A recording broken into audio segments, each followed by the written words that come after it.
Hello everyone, and welcome back to the channel for another video.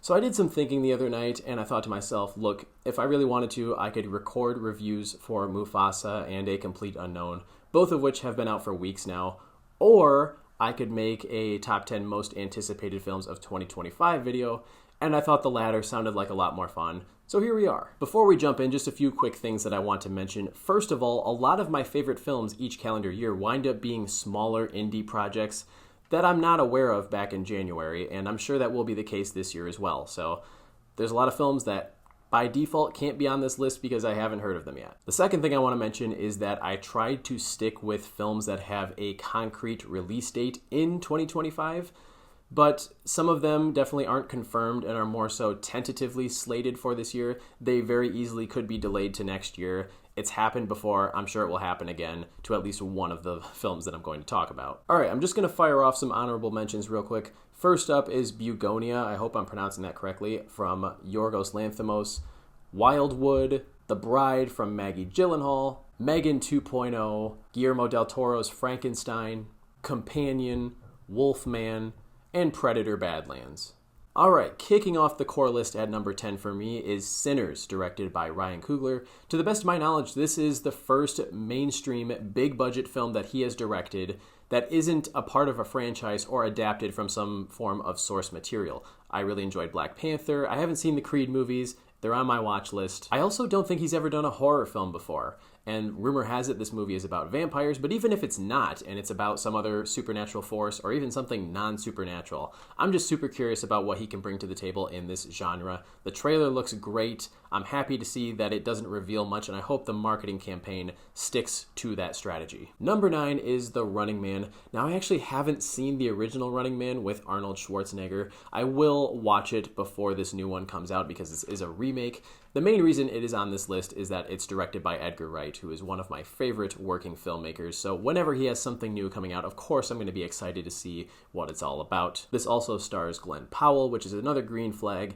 but to be honest, that's about all I know about it. We'll have to wait and see, but I'm very excited. Number 8, Mickey 17, another film that is basically on the list purely because of the director. In this case, we have Bong Joon-ho, who has made some instant classics like Parasite, but even some lesser-known films like Snowpiercer and The Host that I think are great. If I'm recalling correctly, I'm pretty sure this is his biggest budget film to date, and it's science fiction, has some comedy elements, human cloning, starring Robert Pattinson. The trailer's out there. It's another excellent trailer. I'm super excited to see this one. Looks very original. Definitely a different tone from what we've seen from him in the past too, which is another thing that gives me a lot of hope for it. Number 7, 28 Years Later. So I just watched the previous 2 films in this franchise a couple of weeks ago. Thoroughly enjoyed both of them, although I think the second one is obviously the weaker of the two. For the third film, we have Danny Boyle and Alex Garland, the 2 collaborators that made the original, returning, which is obviously something that excites me a lot. I'm a little apprehensive about the fact that they've already announced that they're going to make a trilogy out of this. I don't know if there's enough material left in this world to tell 3 movies worth of story, but I'm open to the idea, and this one is another one in which the trailer has already dropped. It's a great trailer, very unsettling. I like the sound design. It looks creepy, and it looks like it goes back to that very low-budget feel of the original. Number 6 is From the World of John Wick, Ballerina. What a stupid title. They could honestly drop everything except for Ballerina, and I would be much more happy with it. Not that the title really matters. And look, I know there are some red flags as far as this one is concerned. The director, Len Wiseman, hasn't exactly impressed me in the past, and I'm also aware that they had to do reshoots on some of the action sequences because they weren't happy with them, and they actually brought on Chad Stahelski, who helmed the action sequences in the John Wick films. But I don't know, reshoots aren't a bad thing in and of themselves. I'm hoping the script was good enough as is that they just needed to fix some of the action, and the final film will be all the better for it. Even if it's not the best film in this franchise, from the trailer, I think it looks fun, very stylish, and Ana de Armas looks awesome in it. Number 5 is Jurassic World Rebirth. Crazy to me that we're getting a Jurassic World film this year. I mean, it feels like it was just announced a little over a year ago. It's a pretty fast turnover time, which would be concerning to me, if not for the fact that we have a completely new creative team. Thank God they got rid of Colin Trevorrow. Hopefully we're not going to get any more locusts in this one.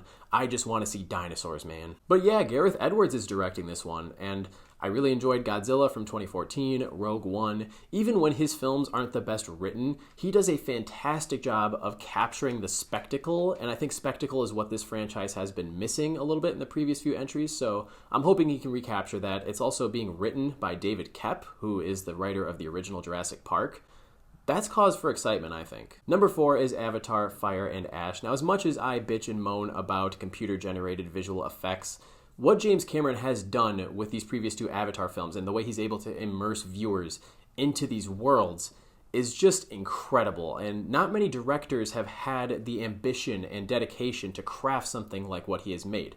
And I have no doubt in my mind that he's going to do the same thing with this third one. I'm also super curious as to how the Fire and Ash thing will incorporate into the storyline. I do have my issues with those first 2 films, but I enjoyed the hell out of them, and I think I'll enjoy this one too. Number 3 is Superman. Now look, I couldn't help myself with this one.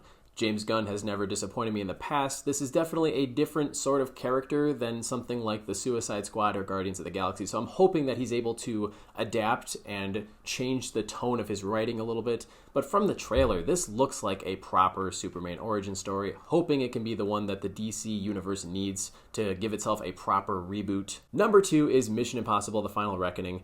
This might be a little controversial, but I think this is the greatest action movie franchise that we've ever gotten. There are 7 of them right now, and only 2 of them have gotten less than 4 stars from me. It seems to be up for discussion whether or not this is actually going to be the final Mission Impossible film, even for Tom Cruise, but if it is, I think they're going to go out with a bang. I like the director. I have fallen in love with this cast over the years. All of the death-defying stunts that Tom Cruise constantly puts himself in danger in order to achieve, I'm going to miss these if this is the last one, man. Super pumped. Alright, I can see your eye rolls already because my number 1 is Fantastic Four: The First Steps.